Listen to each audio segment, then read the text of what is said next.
My wife got bored with me and called her ex to have sex with her. Here's how I exposed her by installing a listening device. I'm 35, my wife is 31, and our intimate life ended 6 months ago. I don't know what to do. We have 2 boys. One is 3, the other is a year and a half. We are also in the process of building a house. I'm not the kind of person who just watches everything fall apart. I prefer to act quickly to solve the problem. So I decided to talk to my wife directly to understand what happened. I asked her, "Why did you stop talking to me, hugging me, kissing me? Why do my touches irritate you? Why did you stop showing any affection?" At first, she didn't want to talk, but eventually she opened up. What I found out was that, in her opinion, I'm not good enough for her. She does everything herself. She can't rely on me. She's the head of the house. She makes all the decisions, and she takes care of the kids. She said I'd be better off alone because I'm useless. It was a shock to me, but I accepted her words and said I understood her pain and would try to change my behavior so she wouldn't feel stressed anymore. I love her so much that I chose to agree with her and not start a fight. But I have my own opinion, thoughts that don't let me sleep, and a huge red flag that led me here. Her accusations are far from the truth. Of course, that's just my opinion, but I sincerely believe I'm a good husband. I work from home 8 to 9 hours a day, and after work, I also take care of our boys. I play with them, feed them, take the older one to swimming, put them to bed, and so on. If needed, I also get up at night. Besides childcare, I handle housework, wash dishes, buy groceries, clean a bit, though she prefers to clean herself because I'm not very efficient at it, deal with the car, house construction, and so on.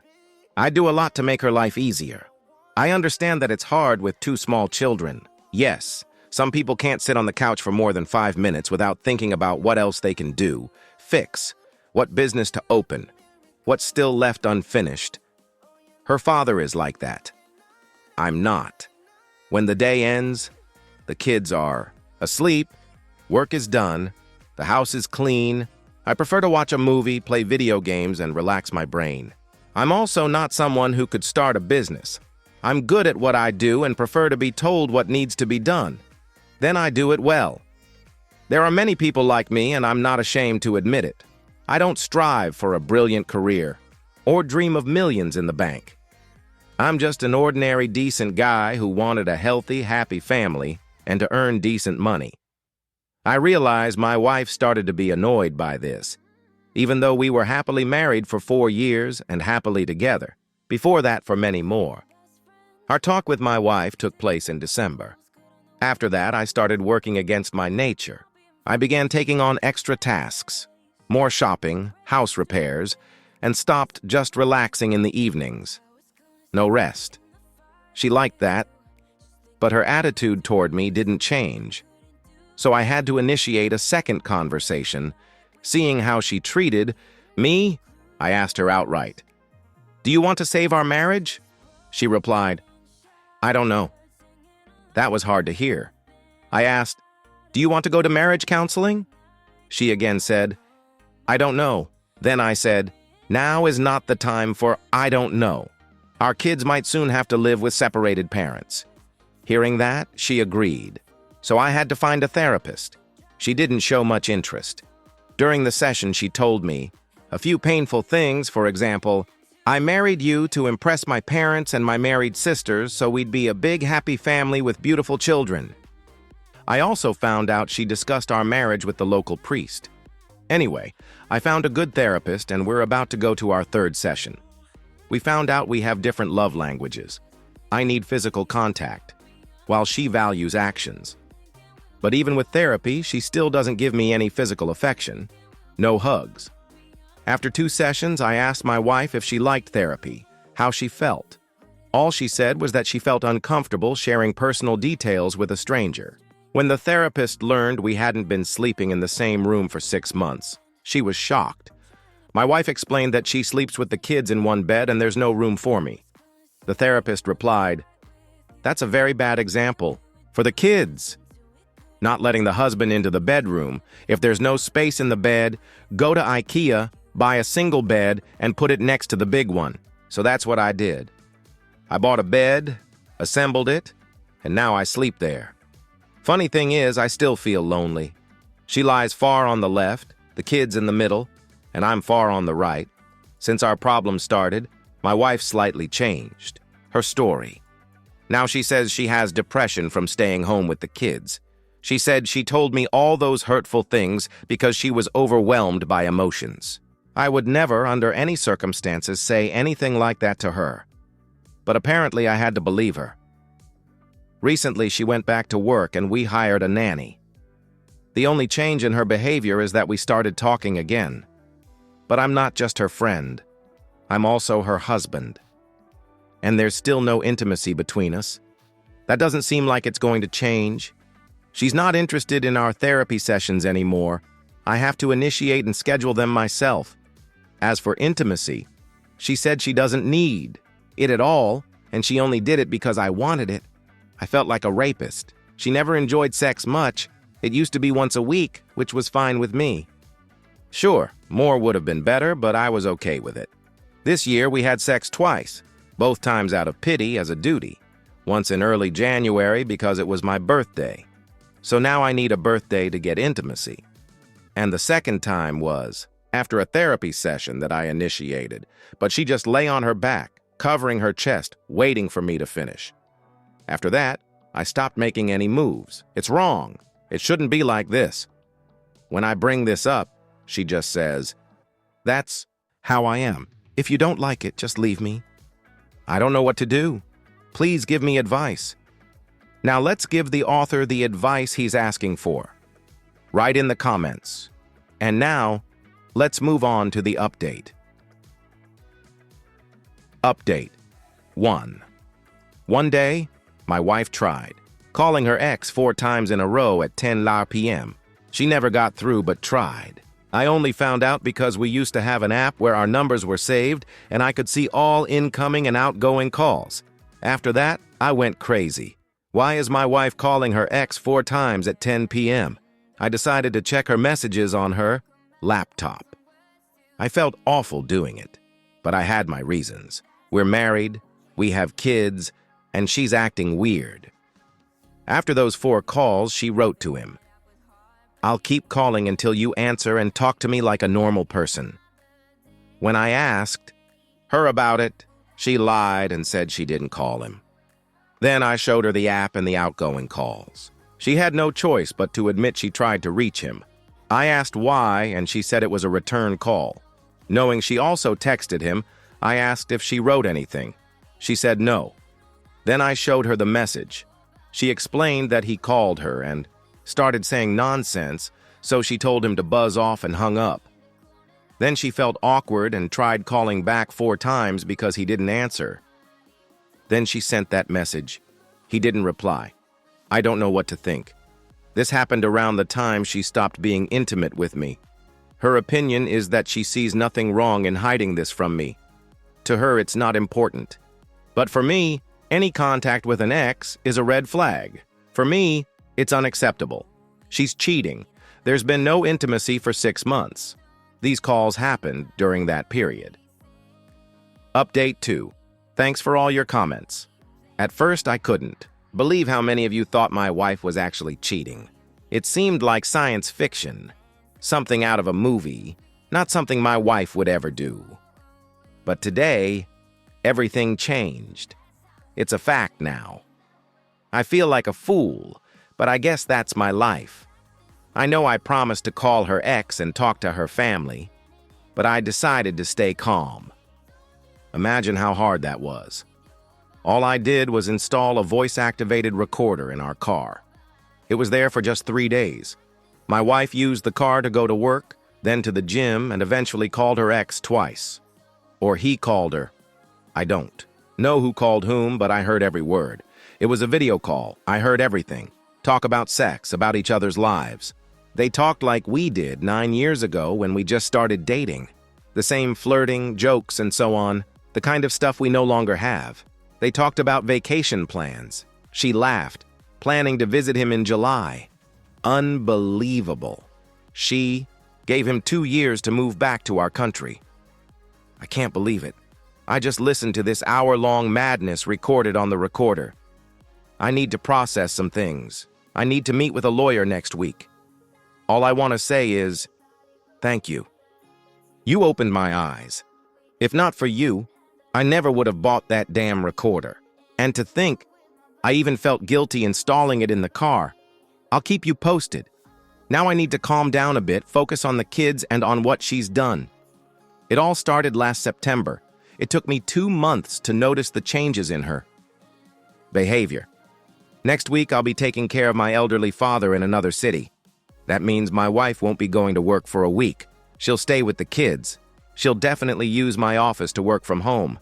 It also means she'll most likely talk to her ex from my office. Should I leave the recorder there for next week, or do I already have enough proof of her infidelity? Update 3. It all started last September, so I've basically been out of the picture for a long time. Now my wife doesn't want to spend a single minute with me in our rented apartment. She always has some excuse, visiting her parents, sister, friends. Even when we put the kids to bed, she goes to another room or just silently goes to sleep.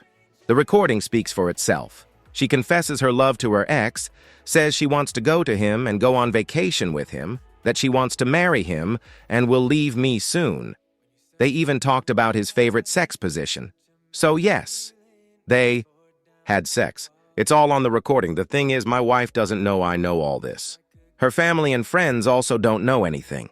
They think we're just going through a rough patch. We live in a small town with about 20,000 people. We recently built a house, but it's not ready to move in yet. I feel like my wife will file for divorce very soon. I can see how hard it is for her to be in the same apartment with me. She can't handle it anymore. Her body language and total lack of communication say it all. She wants me to leave. And in 2 years, her lover will move to our city to live with her in our house and with my 2 little sons. In the recording, she mentioned that she gave him 2 years to return to our country. People, of course, will understand that she needs a father for her children and won't complain. Her lover is also her first boyfriend. They were together for 7 years before she married me. We've been together for 9 years. He lives abroad but often visits our country. I refuse to be a puppet in this situation. Right now, I have a lawyer and will meet with him soon. I could destroy her reputation by making these recordings public. Please, I need advice. What should I do if she files for divorce? My lawyer says it will take a month to prepare my documents. Update. Oh, I met with the lawyer and learned a few important things. Turns out, completely ruining her life wouldn't be the smartest move. The reason is we have children, and I'll have to co-parent with her for another 15, 16 years. Another reason is that I respect her family and don't want to involve them in the divorce as witnesses. Also, I won't be able to get custody of the children because they are young and should stay with their mother in a small town an hour away from the capital. I'll still be a weekend dad. Finally, I won't get permission to sell our house because the children need a place to live. As unpleasant as it is, this is the reality in Poland. After our talk, the lawyer sent her the documents. They were supposed to be delivered right after Easter. Easter in Poland is 2 days, Sunday and Monday. I pretended everything was normal at the table. Alcohol helped. Yesterday, Tuesday, I had a day off and was taking care of my younger son. She went to work in the capital. During that time, my brother helped me pack all my things from the apartment and load them into his car. The mailman delivered the divorce papers, which are basically an invitation to mediation so we can divide assets and divorce peacefully. The documents state that she is in a relationship with another man and that this is the reason for the divorce. The evidence I have will be used as leverage when it comes to alimony and other terms. When she came home, I told her I know everything. I have undeniable proof and she needs to contact my lawyer. Then I handed her the divorce papers and went to her parents. Of course, she started asking what exactly I knew, how I found out, and began denying everything. Her parents were shocked but believed me. I recorded everything as my lawyer advised. I started by asking, "Do you think I'm a good and caring husband and father?" They answered, "Yes." Now my wife won't be able to use her parents as witnesses against me in court, as I thought they believed me and understood that she had done something horrible, that she destroyed my life and the lives of our children. I thanked them for their understanding and went to the Capitol. Meanwhile, I called a friend who helped spread the news among her friends. 2 hours later, my wife's brother called me and said she confessed to cheating on me with her ex, though she didn't admit to anything physical. He said everyone is on my side and that she destroyed our family. He said his sister, my wife's sister, visited her and told her how much of a liar she is, but in the end, he added that the marriage could still be saved. He himself had cheated on his wife, she forgave him, and now they're very happy. Then, her father called me and also admitted it was entirely her fault, and she didn't even realize what she had done. He said the lover would never enter his house and that he would stop financially supporting his daughter. He even called the lover, but he didn't pick up. In the end, he said he still believed the marriage could be saved. Finally, her other sister sent me a message saying she fully supports me but also thinks the marriage can be saved. I don't like any of this, because I'm sure nothing can be saved. I'm afraid her relatives will cling to the fact that I don't have recordings of the actual intimacy, and they'll think my reasons for divorce aren't enough. But I do have recordings of her saying things like, "Make sure you last longer than 3 seconds when I come to you in the Netherlands. I love you, I'm going to leave my husband. Please record a video of yourself and send it to me. I'll show you what your life with me will look like. I'm giving you 2 years to return here." And all of this, combined with her cold behavior towards me for the past 7 months. Moreover, right after our conflict, she told me she never stopped loving him. That alone is more than enough for me. What do you think? Anyway, as many of you guessed, now she's crawling back after her family condemned her. She's already sending me messages like, "I didn't know what I was doing. I can't imagine life without you. I'm so sorry. The kids and I are waiting for you at home. We hope you come back." She also said she didn't want to tell me that she had always loved her ex. I don't know. Everyone's making me feel like I rushed the divorce because I have no proof of actual intimacy, and she denies that anything physical happened. It sounds believable because the guy lives in the Netherlands, but he could have come here. Update 5. 5 weeks have passed, and during all this time, my wife hasn't called me once or come by. She had plenty of chances. She literally drove past my parents' house, where I now live, but limited herself to rare messages. We also met a few times during child exchanges, but she didn't even try to apologize. Just hi and bye. Her family started contacting me much more often. Her father called me twice. Her mother sent me a dozen messages with links to Christian websites that teach forgiveness. One sister messaged me saying she was very sorry and claimed my wife was possessed by some evil spirit. Another sister admitted that my wife destroyed our family and doesn't expect me to come back to her. My wife's brother even came to visit and invited me for a beer. He didn't try to convince me of anything.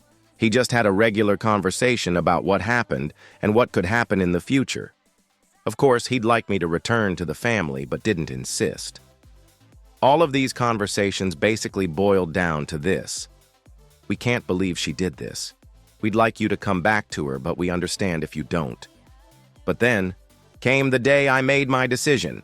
My lawyer told her lawyer that I cannot forgive her and want a divorce.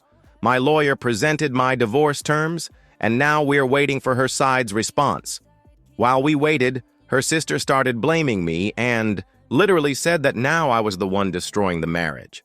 She clearly said it all started with my wife, who was selfish, regrets it, cries, and wants to fix everything.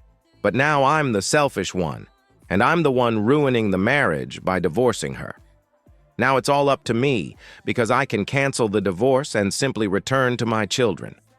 I don't even have to go back to my wife, just be there to raise my 2 boys. My wife's sister said I'm filled with anger, and over time it will only get worse.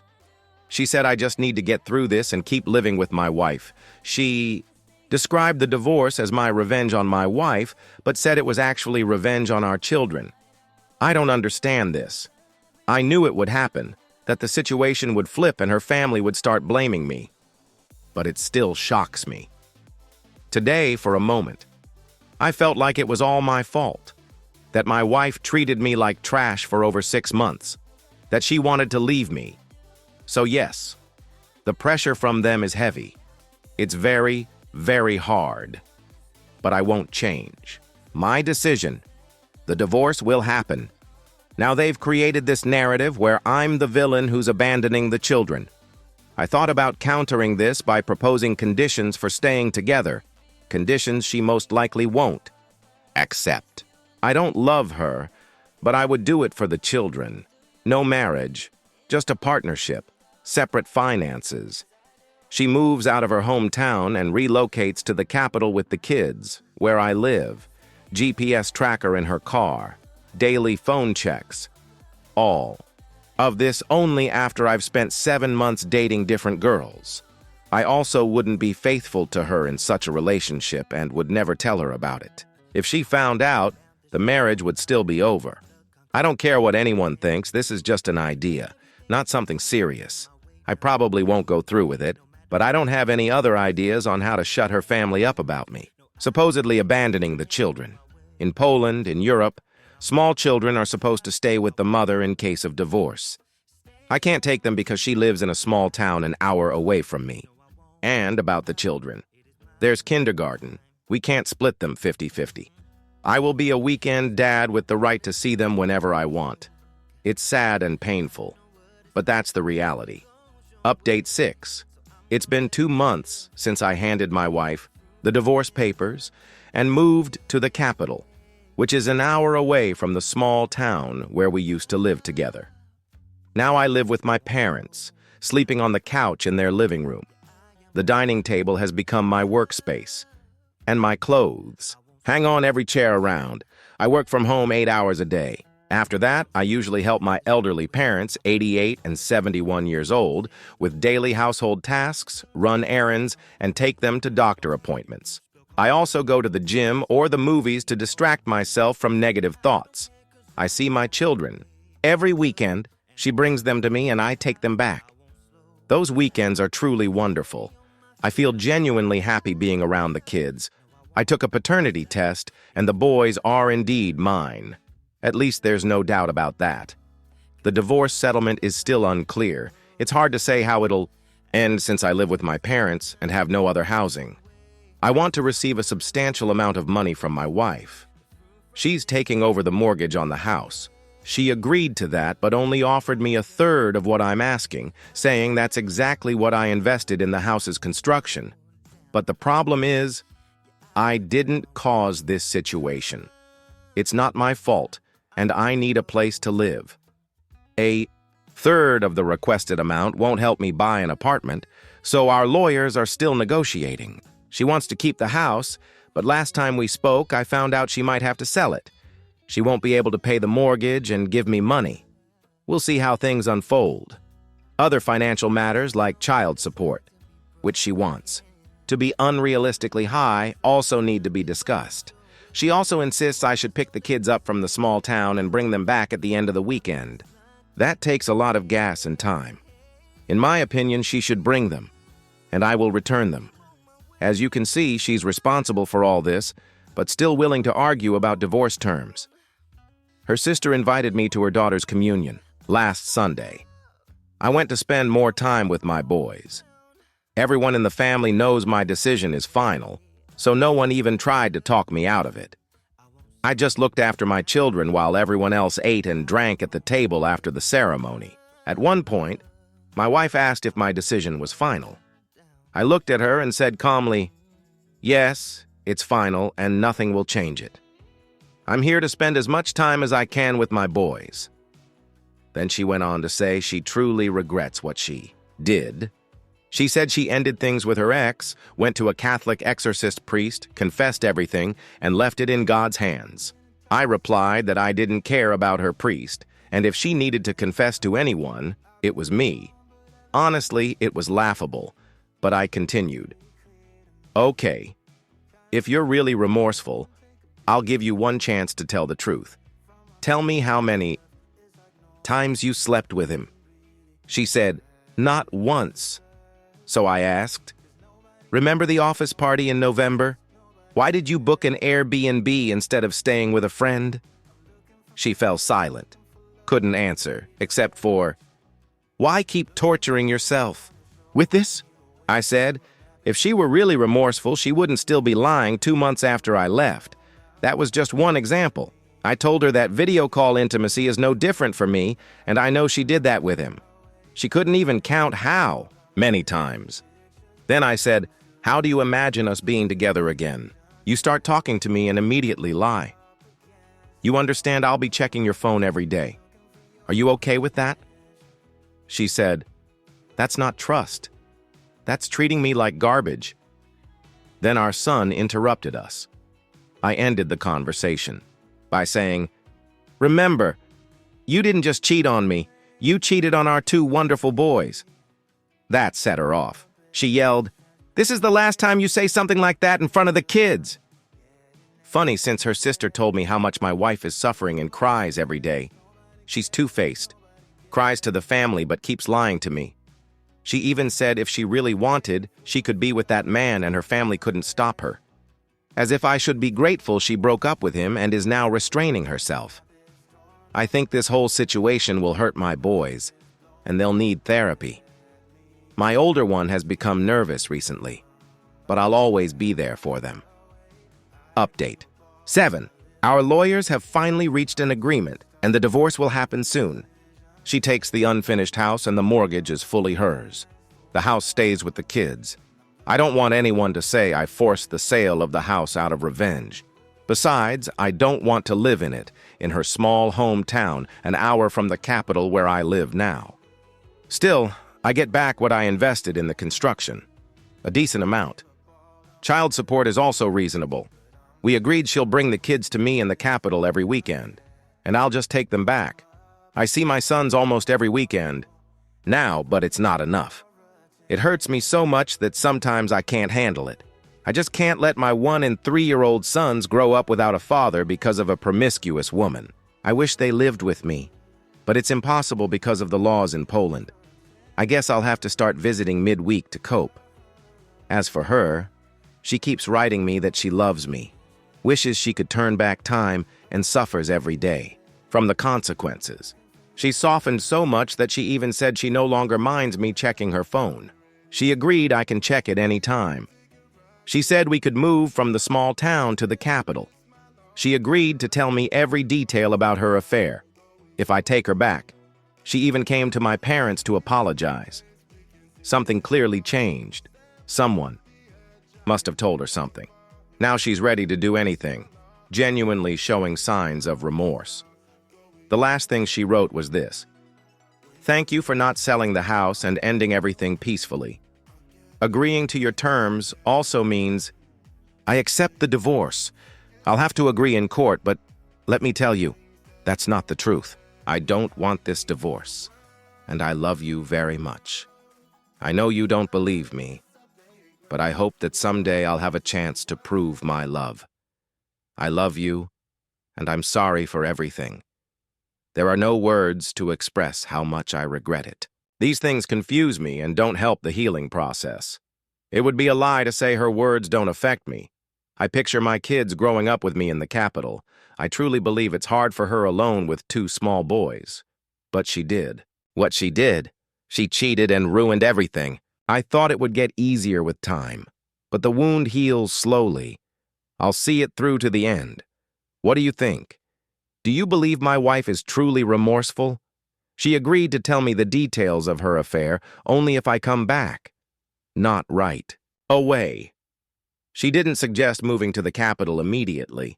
It took 3 months for her to show any remorse. When she apologizes, she doesn't even call or come in person. It's through messages. Her whole family is now on her side. Her mother calls me a narcissist. Her sister says I'm trying to profit off the divorce and abandon a woman with 2 kids. Yesterday, I stopped by to see the kids briefly, and she offered that I stay the night. Of course, I left. Any thoughts are appreciated. Update 8. Here are my thoughts after nearly half a year. In such difficult situations, you have to answer the same questions daily. For me, it's, do I still love her? Could I go back to her for the kids? Do I want to move to her small town and finish the house? Will I be okay in 5-10 years knowing what she did? The answer to all those questions is a clear and undeniable no. Yes, I love my kids immensely and want to see them every day, but I can't. I wish I could love her, but I can't. Even though she wants me back, I can't. I wish I could forget, but I can't. At one point, I even offered her a second chance, to move with the kids to the capital and start a new life. She refused, saying her family helps her in the small town and she won't sell the house, because she wants the kids to have something in the future. When I said that a family is not just a building, but mother, father, and kids together, she stayed silent. That's when I realized, we're done. No mutual agreement, no middle ground. I explained I wouldn't live in the small town because that's where her affair started. Her ex saw her walking and called her. I also said I won't finish building a house that's just 1.5 kilometers from her lover's family home. I don't want to live constantly worried they'll run into each other. He lives abroad but visits his family 2-3 times a year. That ended the conversation. I hate that small town. She doesn't want to live in the capital. That's it. Here's an example of her attitude. We agreed I'd take the money I invested and she'd keep the house for the kids. Now even that's a problem. There's a clause in the agreement stating she can't sell the house until the kids turn 18. If she does, she must split the sale equally with me. She says it's unfair because she'll finish the house with her own money, and if it's sold, I'll get half of a completed house. When I asked why she's even thinking of selling the house, she said she can't predict what life will be like. I can't trust her. At this point, I'm leaning toward selling the structure. I can't live with the thought of selling the house. Meant for my kids. Update 9. Today she wrote me this message. I want you to answer my question. I'm asking here because if we talked in person, we'd just start yelling. You've already said who I am, what I did, and that you don't want to talk about it anymore. Do you want to forgive me, leave the past behind, and build a family from scratch? Or do you already know you'll never forgive me and never come back? Please think about it and let me know whether you want to save our marriage or not. What does this mean? I think she's not in a position to demand such clarity from me. I replied, I deserve more than a messenger conversation. We'll talk in person. We spoke. I told her the 2 conditions for this marriage to continue. Move to the capital. Cut all ties with her lover and his family. She understood the second part, but said the first was impossible. She apologized for what she did, but isn't willing to move to Warsaw. She says we'd never have a beautiful big home there, and even small apartments are super expensive. She claims the kids are happy in the small town. She only pays utility bills for the apartment since it belongs to her father. In Warsaw, rent and utilities would cost 4 to 5 times more. Plus, she has family and friends there who help with the kids after work. All that is true. I see the kids are happy there, and it's convenient for her. She said that if we moved, only I would be happy. It would feed my ego. It's a complex situation because there's some truth in her words. Even the kindergarten in the small town belongs to her sister, and we pay almost nothing. She put me in a no-win situation. I'm sticking to my view. I won't live in the small town. But I also see that moving to the capital makes no sense for her and the kids. We agreed I'll keep visiting and spending as much time as I can with them. I'll take them to Warsaw every other weekend. She said she won't be with anyone else and will just wait for me. I find that hard to believe. And don't really care. Maybe it's even better. My kids will only see me as their dad, not some random guy I don't even know. During our conversation, she said some things that clearly showed she isn't truly remorseful. When I asked why she never called me, not even once, but only sent messages, She said she had no time because of 2 kids running around. She said she'll never talk about the affair again or give me more details, even if I ask. For her, that chapter is closed. She also admitted the guy had messaged her for years, and she always rejected him. But last year, because of my passive behavior, she decided to start something. I told her words were disgusting. She just rolled her eyes and said, "You only think about yourself. You're the only victim here. Poor you." Update 10. Somehow, I've learned to live independently, with limited time with my children, and now I feel ready to date again. Actually, I've been using dating apps for a while. I get plenty of matches, and setting up a date with a nice girl isn't hard. I've had 2 or 3 short relationships, but unfortunately had to end them because I'm always busy with my kids every other weekend. I wish those relationships lasted longer. I always lied, saying I had some meeting or other plans, and the women saw it as lack of interest. The problem is how to handle this. Right now, when I meet someone new, I don't tell them I'm nearly divorced and have 2 kids. I realized it's the only way to get to a second or third date. Is there a solution to this problem? Is there a chance a girl will stay if I tell the truth from the start? Has anyone else been through something similar? I'm not necessarily looking for something serious right now, but eventually, I'd like to be in a committed relationship. That's basically where the story ends. Leave a comment with your thoughts. Thanks for watching till the end. Check out the previous video, subscribe, like, and good luck.